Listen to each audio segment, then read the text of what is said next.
ಅಮೆರಿಕದ ಟೆಕ್ಸಾಸ್ ಮೂಲದ ಅಲೈಸ್ ಒಗ್ಗಟ್ರಿ ಅವರು 2645.58 ಲೀಟರ್ ತಮ್ಮ ಎದೆ ಹಾಲು ದಾನ ಮಾಡಿ 3.6 ಲಕ್ಷ ನವಜಾತ ಶಿಶುಗಳ ಆರೈಕೆಗೆ ನೆರವಾಗಿದ್ದರು. ಆ ಮೂಲಕ ಎದೆ ಹಾಲು ದಾನದಲ್ಲಿ ಗಿನ್ನಿಸ್ ರೆಕಾರ್ಡ್ ಮಾಡಿದ್ದರು. ಅಂತೆಯೇ ಭಾರತದಲ್ಲಿಯೂ ಮಹಿಳೆಯೊಬ್ಬರು 300 ಲೀಟರ್ ತಮ್ಮೆದೆ ಹಾಲು ದಾನ ಮಾಡುವ ಮೂಲಕ ಸಾವಿರಾರು ಮಕ್ಕಳ ಜೀವ ಉಳಿಸಲು ನೆರವಾಗಿದ್ದಾರೆ. ಇಂಡಿಯಾ ಬುಕ್ ಆಫ್ ರೆಕಾರ್ಡ್ ಮತ್ತು ಏಷ್ಯಾ ಬುಕ್ ಆಫ್ ರೆಕಾರ್ಡ್ಸ್ನಲ್ಲಿ ಸ್ಥಾನ ಪಡೆದಿದ್ದಾರೆ.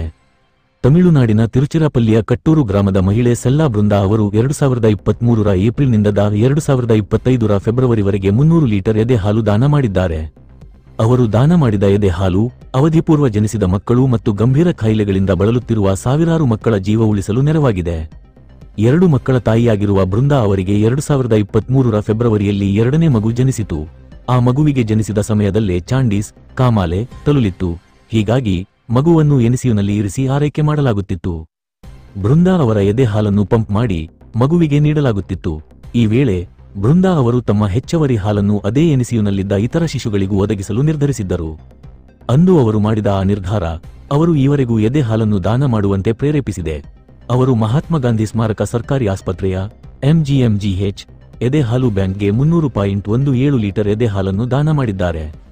2645 ಲೀಟರ್ ಎದೆ ಹಾಲು ದಾನ ಮಾಡಿ 3.5 ಲಕ್ಷ ಶಿಶುಗಳನ್ನು ಉಳಿಸಿದ್ದಾರೆ ಈ ಮಹಿಳೆ. 20 ತಿಂಗಳ ಕಾಲ ನಿರಂತರವಾಗಿ ಎದೆ ಹಾಲು ದಾನ ಮಾಡಿರುವ ಬೃಂದಾ ಅವರ ಮಾನವೀಯತೆಯನ್ನು ಎದೆ ಹಾಲು ಬ್ಯಾಂಕ್ನ ಅಧಿಕಾರಿಗಳು ಶ್ಲಾಘಿಸಿದ್ದಾರೆ. ಆಗಸ್ಟ್ ತಿಂಗಳಿನಲ್ಲಿ ನಡೆಯಲಿರುವ ವಿಶ್ವ ಸ್ತನ್ಯಪಾನ ವಾರದ ಸಮಾರೋಪ ಕಾರ್ಯಕ್ರಮದಲ್ಲಿ ಬೃಂದಾ ಅವರಿಗೆ ಸನ್ಮಾನ ಮಾಡಲು ನಿರ್ಧರಿಸಿದ್ದಾರೆ. ಏಕ ಉದ್ಧರಣ ಚಿಹ್ನೆ. ಅವಧಿಪೂರ್ವ ಶಿಶುಗಳಿಗೆ ಎದೆ ಹಾಲು ಔಷಧದಂತೆ ಕೆಲಸ ಮಾಡುತ್ತದೆ. ಇದು ಶಿಶುಗಳ ಆರೋಗ್ಯವನ್ನು ಸುಧಾರಿಸಿ ಬದುಕಿಗೆ ಆಧಾರವಾಗುತ್ತದೆ ಎಂದು ಆಸ್ಪತ್ರೆಯ ಅಧಿಕಾರಿಗಳು ತಿಳಿಸಿದ್ದಾರೆ.